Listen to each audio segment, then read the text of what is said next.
the daily Gospels leading up to Holy Week, we could define as the plot around Jesus thickens.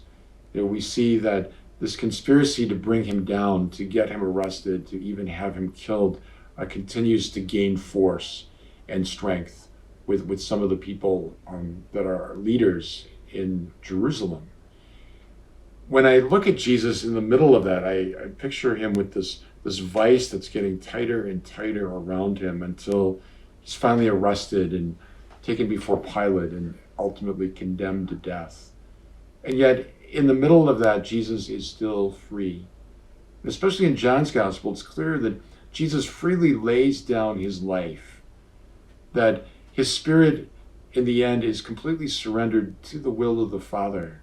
So we could say theologically, when Jesus is nailed to the cross, when he is completely bound to this wood of death, he has never been more free because he is completely surrendered to the Father. And so he hangs there not out of compulsion or fear. He hangs on the cross because of his love and compassion for us, because he wants to save us from eternal death. So we see that even though this plot gets tighter and tighter around Jesus, kind of like this vice that ultimately captures him, he is captivated ultimately by his love for us, and he freely hands his life over for us.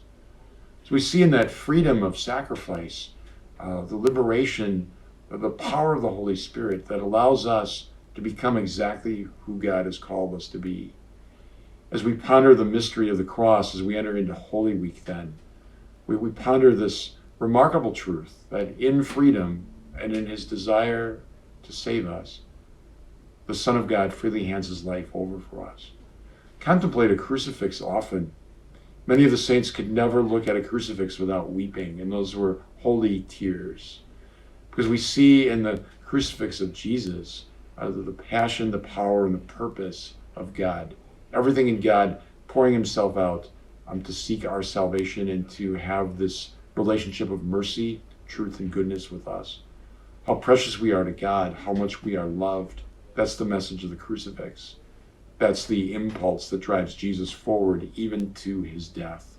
For all of that, we give thanks and praise.